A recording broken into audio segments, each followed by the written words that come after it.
Hello అందరికీ welcome to my channel Maitri thoughts. అందరు ఎలా ఉన్నారండి? బాగున్నారా? సో ఇది వచ్చేసి సాటర్డే వ్లాగ్ అండి. సాటర్డే రోజు కొద్దిగా షూట్ చేసింది అప్లోడ్ చేస్తున్నాను. ఇంకా సండే రోజు వీడియో అప్లోడ్ చేద్దామంటే నాకు సండే రోజు పండగ వచ్చింది కదండి, శ్రీరామనవమి. అందుకే వాయిస్ ఓవర్ ఇద్దామంటే కుదరలేదు. ఇంకా సాటర్డే కూడా నాకు చాలా పనులు ఉండే, ఎందుకంటే ఆ రోజు నేను వెంకటేశ్వర స్వామి పూజ చేసుకున్నాను. నేనైతే ఎర్లీ మార్నింగ్ 5:15కి అయితే లేచారనమాట. ఇంకా స్వామివారికి పూజ చేసుకుందాం అనుకుంటున్నాను. యాక్చువల్లీ శ్రీ వెంకటేశ్వర స్వామి ఏడుశనాల వ్రతం అయితే నాకు కంప్లీట్ అయిపోయింది 7 వారాలు. వడ్డీ కింద 8వ వారం కూడా కంప్లీట్ అయిపోయింది. కానీ నాకు ఎందుకో నా మనసుకి ఇంకా 2 వారాలు వడ్డీ చేయాలి అనిపించింది స్వామివారికి. ఇంకా వడ్డీ అనేది స్వామివారికి ప్రీతి కదా, కాబట్టి ఒక 2 వారాలు ఎక్స్ట్రా చేద్దామని చెప్పేసి మళ్ళీ చేశానమాట. సో లాస్ట్ సాటర్డే చేశాను, ఇంకొక సాటర్డే చేద్దాం అనుకుంటున్నాను. మళ్ళీ శ్రీ వెంకటేశ్వర స్వామి ఏడుశనాల వ్రతం మొదటి నుంచి స్టార్ట్ చేసినప్పుడు మళ్ళీ వీడియోస్ అయితే రెగ్యులర్గా అప్లోడ్ చేస్తానండి. సో ఇది ఇంకా ఈ రోజైతే వీడియోలోకి అయితే వెళ్ళిపోదాము. ఇంకా కూరగాయలన్నీ కూడా రెడీగా ఉన్నాయి. ఫ్రైడే ఈవినింగే నేను సాటర్డే ఏం వంట చేస్తానో అవన్నీ కట్ చేసి పెట్టుకుంటాను. ఇంకా ఆ రోజైతే గంగవాలి కూర పప్పు, అలాగే బెండకాయ ఫ్రై, ఉప్మా చేద్దామని చెప్పి అన్ని కట్ చేసి పెట్టుకున్నాను అనమాట. సో అలాగే ఇంకా ఇల్లు క్లీన్ చేసుకోవాలి. ముందైతే బయట మొత్తం కడిగేద్దాము, వాకిలి అలాగే బండలు అని చెప్పేసి కడుక్కుంటున్నాను. మేము రెగ్యులర్గా వారానికి 2 రోజులు, సోమవారం శుక్రవారం కడుక్కుంటామండి. ఇంకా శనివారం నేను పూజ చేసుకున్నాను అనుకోండి, అప్పుడు కూడా మళ్ళీ బండలన్నీ సందు బండలు అవన్నీ ఉంటాయి కదా, అవన్నీ కడుక్కుంటాను అనమాట. సో వీడియోలోకి అయితే ఇంకా కంటిన్యూ అవుతూ ఉంటుంది. మొదటిసారి మన ఛానల్ చూస్తున్న వాళ్ళైతే వీడియోకి లైక్ చేయండి, ఎలా ఉందో కామెంట్ రూపంలో మీ అభిప్రాయం తెలియజేయండి. అలాగే నా ఛానల్కి సబ్స్క్రైబ్ చేసుకొని పక్కన ఉన్న బెల్ ఐకాన్ని ప్రెస్ చేసినట్లయితే నేను నెక్స్ట్ టైం వీడియోస్ అప్లోడ్ చేసినప్పుడు నోటిఫికేషన్ మొబైల్కి వస్తాయి. ఎంత ట్రై చేస్తున్నా వాచ్ టైం అయితే ఇంక్రిమెంట్ కావట్లేదు. యూట్యూబ్ అనేది ఒక ప్యాషన్‌తో నేను ఈ రంగంలోకి దిగాననమాట. సో, ఎందుకంటే ఇప్పుడున్న సంపాదన ఇద్దరు సంపాదిస్తేనే అవుతుంది. సో, ఎంతో అంత నేను సంపాదించి కోట్లు సంపాదించాలని కాదు, నాకు యూట్యూబ్ అంటే ప్యాషన్. ఆ ప్యాషన్‌తోని యూట్యూబ్‌లో నేనొక యూట్యూబర్‌గా నిరూపించుకోవాలనిపించి ఇంకా ఇందులోకైతే నేను జాయిన్ అయ్యాను. సో, కంటిన్యూగా వీడియోస్ రెగ్యులర్‌గా వ్లాగ్స్ కూడా పోస్ట్ చేస్తే వాచ్ టైమ్ కూడా తొందరగా ఇంక్రిమెంట్ అవుతుంది కదా అని చెప్పేసి మాక్సిమం వీక్లీ 4 టైమ్స్ అట్లా అన్న వీడియోస్ అప్లోడ్ చేయాలని చెప్పి షూట్ చేస్తున్నాను. నేనేదో సోది పెట్టి బ్యాక్‌గ్రౌండ్‌లో మీ టైం వేస్ట్ చేసి, నా టైం వేస్ట్ చేసుకునాలని నేనైతే అనుకోవట్లేదు. అదే రోజు ఊడ్చింది, దూచింది చూపించుకుంటూ, సో ఎవరికైనా యూట్యూబ్‌లో ఒక్క నిమిషం షార్ట్ చూడాలంటేనే ఒక్కొక్కసారి విసుగొస్తది.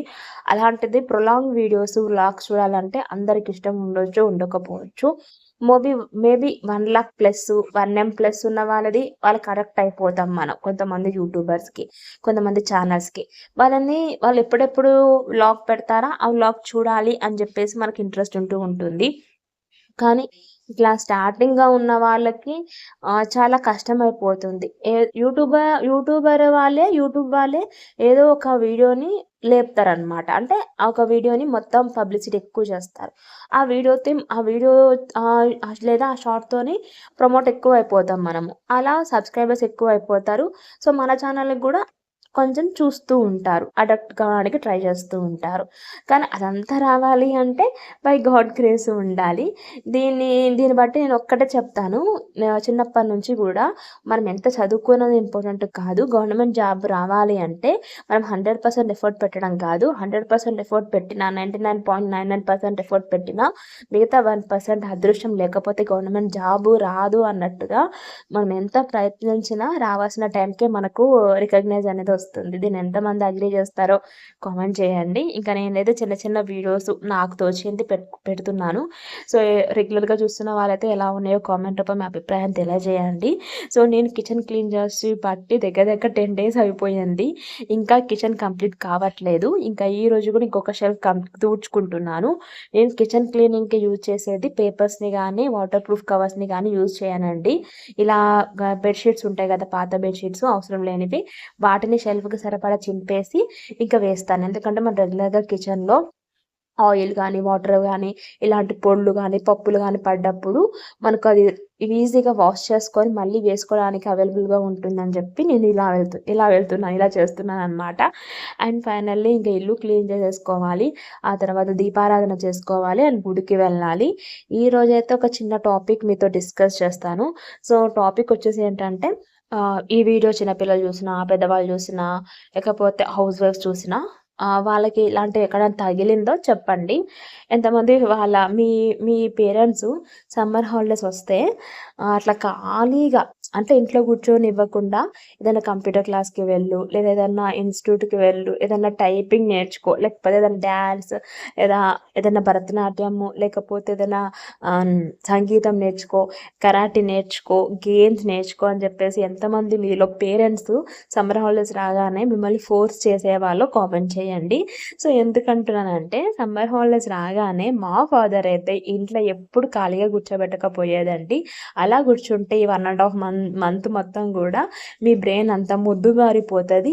మీ బ్రెయిన్‌కి ఏదో ఒక యాక్టివిటీ ఉండాలి అంటే మీరు సబ్జెక్ట్ పరంగాన వెళ్ళండి. లేకపోతే ఆటల పరంగాన వెళ్ళండి అని చెప్పి మాకే చాయిస్ ఇచ్చేది మా నాన్నయితే.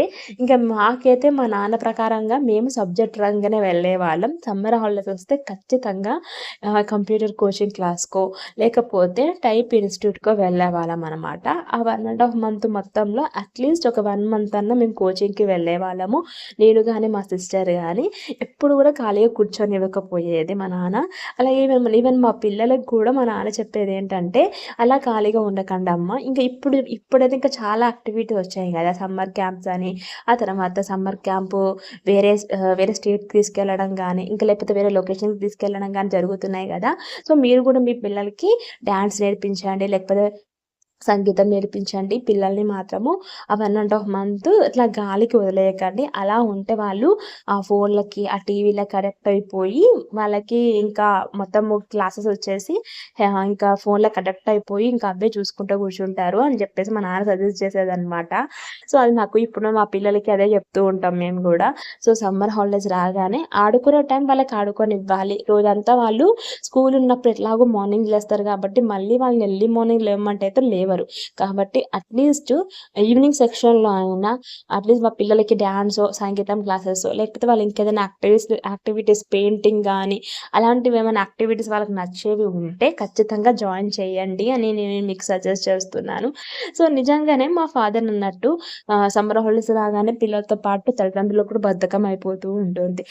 హాలిడేస్ వచ్చాయని చెప్పేసి లేట్‌గా లేవడాలు, తర్వాత లేట్‌గా పనులవ్వడాలు, లేట్‌గా తినడం అలాంటి టైమ్ టు టైమ్ మనము అన్నీ మెయింటైన్ చెయ్యము. టైంకి మించింది టైం మెయింటైన్ చేస్తూ ఉంటాము. సో, నేను గూడా మా పాపకి ఏదో ఒక యాక్టివిటీలో జాయిన్ చేపియాలనుకుంటా గానీ, వాళ్ళ సమ్మర్ హాలిడేస్ రాంగానే వాళ్ళు ఆటలకి, ఆ ఫోన్‌లకి అండ్ ఆ టీవీలకి అడిక్ట్ అయిపోతూ ఉంటారు. పూర్వం 1980, 90 జనరేషన్ పిల్లల లైఫే చాలా బావుండేది. ఎందుకంటే అమ్మమ్మ వాళ్ళ ఇంటికి, నాన్నమ్మ వాళ్ళ ఇంటికెళ్ళి కనీసం బయట ఔట్‌డోర్ గేమ్స్ అన్నా రింగు, స్కిప్పింగు, తర్వాత షటిలు ఇలా ఆడేవాళ్ళు. ఇప్పుడు ఈ ఫోన్‌లు, తర్వాత ట్యాబ్స్, ఇవన్నీ వచ్చిన తర్వాత వాళ్ళస్సలు గూడా బయట గేమ్స్ ఆడట్లేదండి. టోటల్ ఇండోర్ గేమ్సే. అది గూడా that only phone, either TV, YouTube, షార్ట్‌లు ఇవే. ఇంక లేపోతే గూగుల్ ప్లే స్టోర్‌లో వాళ్ళకిష్టమైన గేమ్స్ డౌన్‌లోడ్ జేసుకోవడం, ఇన్‌స్టాల్ జేసుకోవడం, అవి ఆడడం. ఇదే అయితుంది. అట్‌లీస్ట్ మన 18, 90 జనరేషన్‌లో అయినా మారియో గేమ్ ఉండేది. TV video game. సో, అది తెచ్చుకొని చేసుకునేవాళ్ళం గానీ, ఇప్పుడు పిల్లలు అవి గూడా ఆడట్లేదు. ఏమేమో ఆడుతున్నారు. సో, నేనైతే ఇంట్లో చకచక పనులన్నీ చేసేసుకొని, ఇంకా ఫ్రెష్ అప్ అయిపోయాను. మా వారికి బాక్స్ కూడా కట్టేసాను. నేను గంగవారి కూర పప్పు, అలాగే బెండకాయ పల్లీల ఫ్రై చేసేసి బాక్స్ కట్టాను, పంపించేసాను. పాపకైతే హాలిడే ఉండే సాటర్‌డే రోజు. ఇంకా ఫ్రెష్ అప్ అయిపోయి morning routine, skin care routine, moisturiser, అలాగే సన్ స్క్రీను, తర్వాత పౌడర్, కాజల్, టిక్లీ ఇవి పెట్టేసుకొని ఇంకా దేవుని షెల్ఫ్ దగ్గరికైతే వచ్చేసానండి. సో, తొందరగా పూజ చేసుకుంటే తొందరగా గుడికి వెళ్ళాలి అని చెప్పేసి నేను చకచకా అయితే పూజ కంప్లీట్ చేసుకుంటున్నాను. సో, నేను వారానికి ఒక్కసారి తాజా రోజు దేవుని పటాలు, దేవుని షెల్ఫ్ అంతా క్లీన్ చేసుకుంటాను. బొట్లు పెట్టుకుంటాను. మరి పదే పదే ఊరికే తుడిచేది 10 సార్లు తుడిచేది 10 సార్లు తుడిచి బొట్లయితే పెట్టొద్దంట వారానికి. వారానికి ఒక్కరోజు అలా క్లీన్ చేసుకుంటే సరిపోతుంది. ఇంకా వెంకటేశ్వర స్వామి పూజ చేస్తున్నాను గాబట్టి, వెంకటేశ్వర స్వామి ఫోటో ఒకటే మరలా తూడ్చేసి గంధం బొట్లు పెట్టుకుంటున్నాను. అలాగే స్వామివారి ఇంకా అలంకార ప్రియుడండి కాబట్టి రకరకాల పూలతోని డెకరేట్ చేసేసుకున్నాను. ఫస్ట్ టైమ్ అనుకుంటా నాకు కొంచెము అదేమంటారు మాల దొరికేలేదండి. పూల మాల దొరకలేదు. సో, ఇంటి ముందు గూడా ఆ రోజు ఇంకా పూలు రాలేదనమాట. అంటే అన్ని విడి పూలు తెచ్చుకున్నాను గానీ, మూర పూలు దొరకలేదనమాట. కాబట్టి ఇంక దాన్ని స్కిప్ చేసేసాను. ఇంక చక్కగా అయితే పిండి ప్రమిద చేసుకుంటున్నాను. ఇంకా ఆ రోజొచ్చేసి నేను చక్కెర పొంగలి ప్రసాదం పెట్టాను. నైవేద్యంగా పెట్టాను స్వామివారికి. మెయిన్‌గా స్వామివారికి వచ్చేసి పిండి ప్రమిద దీపారాధన చాలా శ్రేష్టం అండి. అందుకోసం మనము పొడి బియ్యపు పిండి, తడి బియ్యపు పిండి ముందుగా 2 రోజుల ముందే ప్రిపేర్ చేసుకొని ఫ్రిడ్జ్‌లో పెట్టుకోవచ్చు. సో, బియ్యాన్ని శుభ్రంగా వాష్ చేసుకొని ఒక హాఫ్ అన్ అవర్ సోక్ చేసుకొని ఎండకు లేదా ఫ్యాన్ కింద ఆరబెట్టేసుకొని మిక్సీలో వేసుకొని రుబ్బుకోవడమే. సో, అలా మంచిగా ఎయిర్ కంటెంట్ డబ్బాలో ఏదైనా డబ్బాలో పెట్టేసుకొని ఫ్రిడ్జ్‌లో పెట్టుకుంటే ఏం పాడవ్వదు. అలా పిండి ప్రమిద కోసం మనము బియ్యపు పిండి, తడి బియ్యపు పిండి అలా ప్రిపేర్ చేసుకుంటామనమాట. అలాగే అందులో మనము 5 రకాల పదార్థాలను యూజ్ చేస్తాము. సో, అవొచ్చేసి అరటిపండు, బెల్లం తురుము, బియ్యపు పిండి, అలాగే నెయ్యి, పాలు, ఆవు పాలనమాట. తర్వాత నేనిక్కడ చక్కెర పొంగలి కోసము పెసరపప్పు, అలాగే బియ్యాన్ని కొద్దిగా నానబెట్టేసి సోక్ చేసి పెట్టేశాను. కొంచెం నానితే తొందరగా కుక్ అవుతుంది కదా అని చెప్పేసి. ఇంకా శ్రీ వెంకటేశ్వర స్వామి ఈ పిండి ప్రమిదతో దీపారాధన, వెంకటేశ్వర స్వామి శనివారం పూజ అనేది ఎలా చేశానో నేను నెక్స్ట్ శనివారం దాని యొక్క లాంగ్ వీడియో అయితే అప్లోడ్ చేస్తాను. ఇందులో నేను పెద్దగా కంటిన్యూగా చెప్పట్లేదండి. దానికోసం అని చెప్పి వెంకటేశ్వర స్వామి వ్రతం పూజ కోసం అయితే ప్రత్యేకమైన వీడియో నేను నెక్స్ట్ సాటర్డే పోస్ట్ చేస్తాను సెపరేట్గా. ఆల్రెడీ మన ఛానల్లో మొదటి శనివారం నుంచి 8వ శనివారం వరకు పూజా విధానం ఎలా చేయాలనేది నేను A to Z clean and క్లియర్గా చెప్పాను వీడియోస్. అన్ని వీడియోస్ మన ఛానల్లో ఉన్నాయండి, ఓపెన్ చేసి చూసేయండి. మొదటిసారి పూజ చేసుకునే వాళ్ళకి కూడా డౌట్స్ అన్ని క్లారిఫై చేస్తూ పూజ చేశాను. పూజ చేసింది వీడియో షూట్ చేసి పెట్టాను. అండ్ ఇక్కడ వచ్చేసి ఈరోజు నేను ఒక గ్లాస్తోని పిండి ప్రమిదను మంచి షేప్ తెచ్చుకోవడం కోసం ఒక చిన్న టీ గ్లాస్ ఉంటుంది కదా, అందులో కొద్దిగా తడి బియ్యపు పిండి చల్లేసుకొని మనం ప్రిపేర్ చేసుకున్న తడి బియ్యపు పిండి ప్రమిద కోసం ప్రిపేర్ చేసుకున్న బియ్యపు పిండిని పెట్టేస్తే మంచి షేప్ వస్తుంది. ఇలా షేప్ రావడం వల్ల ఏంటంటే దీపారాధన చేసుకునేటప్పుడు లోపల ఆవు నెయ్యి కానీ ఒత్తులు కానీ చక్కగా పడతాయి. అలాగే దీపం కూడా చాలాసేపు వెలుగుతూ ఉంటుంది. స్వామివారికి పిండి ప్రమిదతో చేసిన దీపారాధన అంటే చాలా శ్రేష్టము, ప్రీతి కాబట్టి కొంచెం ఎక్కువసేపు ఉండాలని మనకు కూడా అనిపిస్తూ ఉంటుంది కదా. అందుకోసం కొత్త టెక్నిక్ యూజ్ చేద్దామని చెప్పి ఈ టెక్నిక్ నేను స్టార్ట్ చేశాను. చాలా బాగా వచ్చింది. దీనికి సంబంధించిన long video next Saturday post చేస్తాను. అలాగే ఇంకొక టిప్ కూడా చెప్పానండి, చూపించాను. మీరు వెంకటేశ్వర స్వామి ఏడుశల వ్రతము నా వీడియోస్ చూసినట్లయితే 7వ వారం 8వ వారం పూజా విధానంలో ఆ టిప్ చెప్పాను. అంటే ఒక ప్లాస్టిక్ డబ్బాలో ఎలా షేప్ అనేది మంచిగా రావాలి అని. ఎందుకంటే చాలా మందికి పిండి ప్రమిద బీటలు వస్తాయేమో, ఏమన్నా సరిగా రాదేమో అని చెప్పి సందేహం వస్తూ ఉంటుంది, డౌట్స్ వస్తూ ఉంటాయి. సో, అలాంటి వాళ్ళకి మొదటిసారి చేసే వాళ్ళకైనా ఈజీగా రావడానికి ఈ టెక్నిక్ అనమాట. స్వామివారికి మాల లేకపోయినా మాలకు సంబంధించిన పూలు అంటే దొడ్డు మల్లికలు, అలాగే కనకాంబరాలు నాకు అభిషేకానికి దొరికాయండి. మనము స్వామివారికి పూజా విధానంలో మెయిన్గా మనం గుర్తుంచుకోవాల్సింది గోవిందనామాలు చదువుతూ స్వామివారిని పూలతో అలంకరించడానికి ఈ చిన్న చిన్న పూలన్నీ కూడా చక్కగా నేను కొనుక్కొని పెట్టుకున్నాను.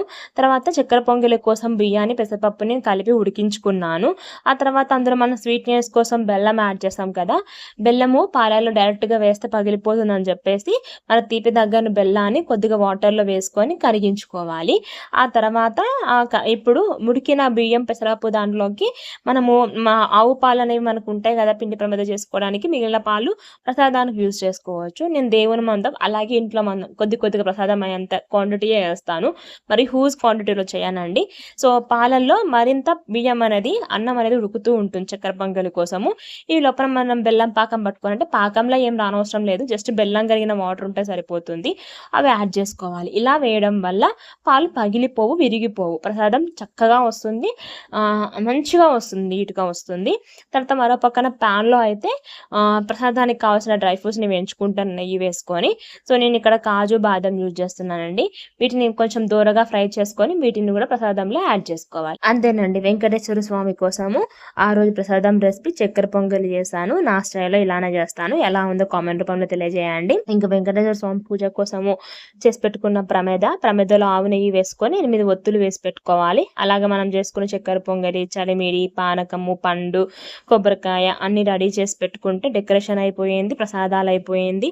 తర్వాత గోవిందనామాలు చదువుకోవడానికి మొబైల్లో గోవిందనామాలు రెడీగా చేసి పెట్టుకున్నాను. నాకు ఆల్మోస్ట్ 90% నోటిగా వచ్చు, కానీ ఎక్కడ మిస్టేక్ వెళ్తుందేమో అని చెప్పి నేను మొబైల్లో రెడీగా చేసి పెట్టుకుంటాను. సో, ఇవన్నీ రెడీ చేసి పెట్టుకొని ఇంకా పూజ అయితే కంప్లీట్ చేశాను. వెంకటేశ్వర స్వామి పూజా విధానంలో ఖచ్చితంగా మనం గుర్తుపెట్టుకోవాల్సిన విషయం ఏంటంటే గోవిందనామాలు చదవడం, అలాగే లక్ష్మీ అష్టోత్తరం చదవడం అనమాట.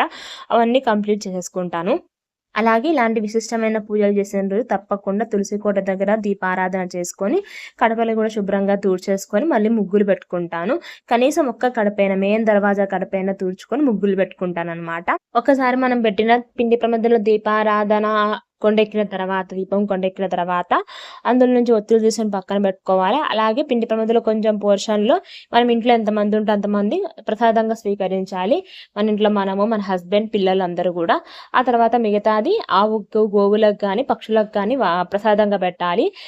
తర్వాత లేదు అనుకుంటే వాటర్లో కలిపేసి చెట్లకు పోయొచ్చు, కానీ నీరు రారొద్దు, తొక్కొద్దు. అలాగే ఒత్తులు కూడా అంతే, చెట్టు మొదల్లో వేసుకోవాలి. ఎక్కడ పడితే అక్కడ తొక్కుడు ప్రదేశంలో వేయకూడదండి. అవి మెయిన్గా మనం గుర్తుంచుకోవాల్సిన విషయము. ఇంకా నాకైతే ఇంటి దగ్గరలో స్వామివారి గుడి ఉంది కాబట్టి గుడికి వెళ్ళి దర్శనం చేసుకొని ప్రదర్శనలు చేసేసుకొని ఒత్తులు వచ్చేసి చెట్టు మొదల్లో వేసి అలాగే పిండి ప్రమిదన వచ్చేసి ఆవుకి, గోవుకి నైవేద్యంగా పెట్టేసి ఇంకా తిరిగి ఇంటికి వచ్చేసాను. తర్వాత ఇంటికి వచ్చాక నేను జొన్న రెసిపీ చేశానండి. క్యాబేజీ పకోడీ చేశాను. దీని యొక్క షార్ట్ సపరేట్గా పోస్ట్ చేస్తాను. వీడియో లెంత్ ఎక్కువైపోతుంది కదా, మళ్ళీ మీకు కూడా సోదిలాగా అనిపిస్తూ ఉంటుంది. శ్రీ వెంకటేశ్వర స్వామి పూజ చేసుకున్న రోజు మళ్ళీ ఈవినింగ్ తప్పకుండా దీపారాధన చేసుకుంటానండి. ఇంక ఈవినింగ్ దీపారాధన చేసేసుకొని మధ్యాహ్నం అయితే చిన్న న్యాప్ తీసుకొని దీపారాధన అయిపోయినాక కాఫీ తాగేసి నేనైతే మార్కెట్కి వెళ్ళి ఇంకా వారానికి సరిపడా కూరగాయలు, ఆకుకూరలు తెచ్చేసుకున్నాను అనమాట. సో ఇంకా అన్నీ తెచ్చేసుకొని ఇంకా అన్ని తెచ్చుకోవడం ఒక బాధ్యత అయితే వాటిని అన్ని ఫ్రిడ్జ్లో సర్దడం ఒక బాధ్యత. ఇంకా సాటర్డే అయితే ఫుల్ ఎలా అంటే చాలా టైర్డ్గా ఉండే, ఎందుకంటే గుడికి వెళ్ళి ప్రదర్శనలు చేసి సో మార్కెట్కి 2 సార్లు వెళ్ళాల్సి వచ్చింది. కొన్ని మర్చిపోయిన థింగ్స్ 2 సార్లు వెళ్ళాల్సి వచ్చింది. ఆ తర్వాత మళ్ళీ నైట్ మా హస్బెండ్తో బయటికి వెళ్ళేసి నేను మళ్ళీ శ్రీరామనవమి కదా కాబట్టి పూలు, ఆకులు అవన్నీ తెచ్చుకున్నాను అనమాట. ఇంకా మా వారు నేను రాను అని అంటే రా ఐస్ క్రీమ్ కొని తిందాము అనేసరికి ఇంకా టెంప్ట్ అయ్యి నేను ఐస్ క్రీమ్ పార్లర్కి వెళ్ళేసి ఇంకా అక్కడ ఐస్ క్రీమ్ తిన్నాం. మేము తిని ఇంట్లో కొన్ని పాపకు కూడా తీసుకొచ్చామన్నమాట. ఇంకా తినేసి ఇంకా మళ్ళీ స్టవ్ అంతా క్లీన్ చేసుకొని ఇంకా పండుకున్నాము. అలాగే మా వారైతే ఇంత మీల్ వైల్ టైంలో బంతి పూలు అలాగే ఆకులన్నీ కట్టేసారు దర్వాజలకి అండ్ దేవుని షెల్ఫ్కి. సో ఇదనమాట సాటర్డే వ్లాగ్ అనమాట. సో ఖచ్చితంగా సమ్మర్ హాలిడేస్ వస్తే పిల్లలకి ఏదైనా యాక్టివిటీ నేర్పించండి, అది మాత్రం మర్చిపోకండి. సో వెంకటేశ్వర స్వామి పూజ అయితే సపరేట్ లాంగ్ వీడియో పోస్ట్ చేస్తాను సాటర్డే రోజు. సో మొదటిసారి మన ఛానల్ చూస్తున్న వాళ్ళైతే వీడియోకి లైక్ చేయండి, ఎలా ఉందో మీ అభిప్రాయాన్ని కామెంట్ రూపంలో తెలియజేయండి. అలాగే నా ఛానల్కి సబ్స్క్రైబ్ చేసుకొని పక్కన ఉన్న బెల్ ఐకాన్ని ప్రెస్ చేసినట్లయితే నేను నెక్స్ట్ టైం వీడియోస్ అప్లోడ్ చేసినప్పుడు నోటిఫికేషన్స్ మీ మొబైల్కి వస్తాయి అనమాట. నేను కలుస్తాను మరొక మంచి వీడియో అండ్ షార్ట్తో. ఎండాకాలం వచ్చేస్తుంది, అందరూ జాగ్రత్తగా ఉండండి. Bye bye, thank you.